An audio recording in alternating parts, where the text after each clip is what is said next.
Hey everyone, my name's Paula from Your Absolute Mind and welcome to today's video. Today we're diving into something pretty interesting and I've got to admit something that has been really frustrating me lately, and this has pushed me to create today's podcast. And that thing is ashwagandha. You ever heard of it? Now, as these things generally work, if you've not heard of it, you'll probably start to notice it everywhere now that I've just mentioned it to you. Anyway, this interesting herb from India is a big star in Ayurveda, which is a traditional form of medicine. People use it for a bunch of things, but it's most famous for helping us to chill out. And this is part of my reason for becoming a little bit frustrated about it lately. It seems to be all over social media in pills, potions, mushroom mixes, under the tongue elixirs.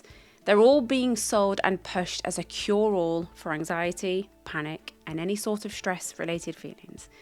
And now this might seem like a decent thing, but it frustrates me for two reasons. One is the fact that we are being marketed to and driven to seek external, quick fixes to change the way that we feel, rather than learn to change the way that we feel ourselves.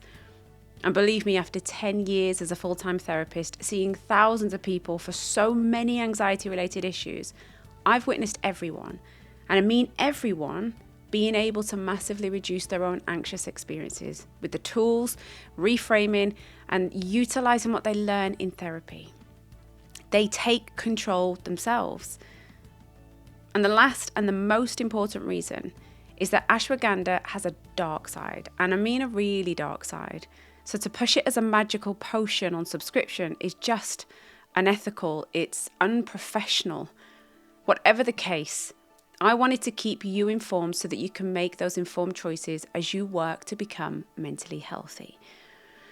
So ashwagandha has been getting a lot of attention, especially from people who are feeling stressed or anxious. And unless you've been under a rock and you've missed it, mental health is pretty big and pretty popular right now.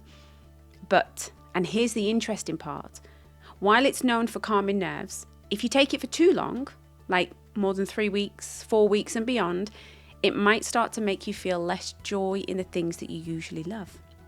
Now, this condition is called anhedonia, and that is my fear and frustration as a therapist. Anhedonia isn't just a fancy term, it literally means the inability to feel pleasure. Now, that's quite the side effect, wouldn't you agree?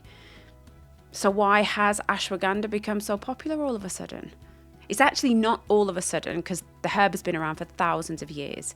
It's been used in ancient Indian medicine for its healing properties. But in our modern world, where stress and anxiety are pretty common problems, people are turning towards natural solutions. And that's where ashwagandha has stepped in. And I'll be the first to admit, the stuff has a positive effect for sure, at first. Now, what does science say about it? There have been studies, and lots of them, support ashwagandha's role in reducing stress and anxiety. Now, it's said to work by influencing the way our brain handles stress signals, kind of giving it a natural chill pill. And let's not forget real-life stories. Lots of people, they're trying it. They've tried ashwagandha and they share that they feel more relaxed, less anxious. It's like finding a natural off switch for that constant buzz of anxiety. So you can see the appeal. But while you're searching the internet and YouTube for the positive benefits, it becomes really interesting when you flip that search and do some digging on the negative side effects of ashwagandha. Literally the full page of YouTube search of people who are trialing ashwagandha and then being hit by anhedonia. And the scary thing about changing the way we feel is it's disconnected in some way. Meaning, we feel the way that we feel mostly without giving it a second thought. So when our feelings change, like for example, when our hormones change, it might not be obvious at first that what's causing it, because they're just feelings. So it's just the way that we feel.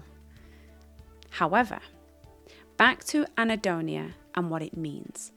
The inability to feel pleasure. Now, it doesn't get more dark than that in my mind. Imagine your favorite game or your favorite food just not exciting you anymore. Not fun, right? And why does this happen? Some experts think it's because of how ashwagandha interacts with our brain over time. When you take it for more than a few weeks, it might start to change the way that your brain reacts to pleasure. And this might not be the case for everyone, but it's like how some people can eat loads of candy and sugar and feel fine, while others get a tummy ache. Our bodies all react differently to different things. Now, it's super important to remember that not everyone will have a bad time with ashwagandha. For some people, it is a total game changer in a good way. And there are experts who say that as long as you're not overdoing it, it can be safe and it can be a helpful supplement. Some experts, such as Dr. Andrew Huberman, suggest that cycling it 4 weeks on and 4 weeks off, or perhaps only supplementing in times of extreme stress. But like everything in life, moderation is key. It's all about finding that balance and understanding that what works for one person might not work for another. So that's it from me on ashwagandha. It's a natural way to beat stress, but remember, moderation is important. Cycling seems like a safer option, and if it is a supplement you want to explore, do so knowing its potential to literally remove the pleasure from your life. Do your research. And lastly, before we part ways on this podcast, always talk to a doctor before trying out any new supplement. Thanks for watching. Drop your thoughts in the comments and don't forget to like and subscribe for more videos and podcasts. See you next time. As always, take care and do what you can to become mentally healthy.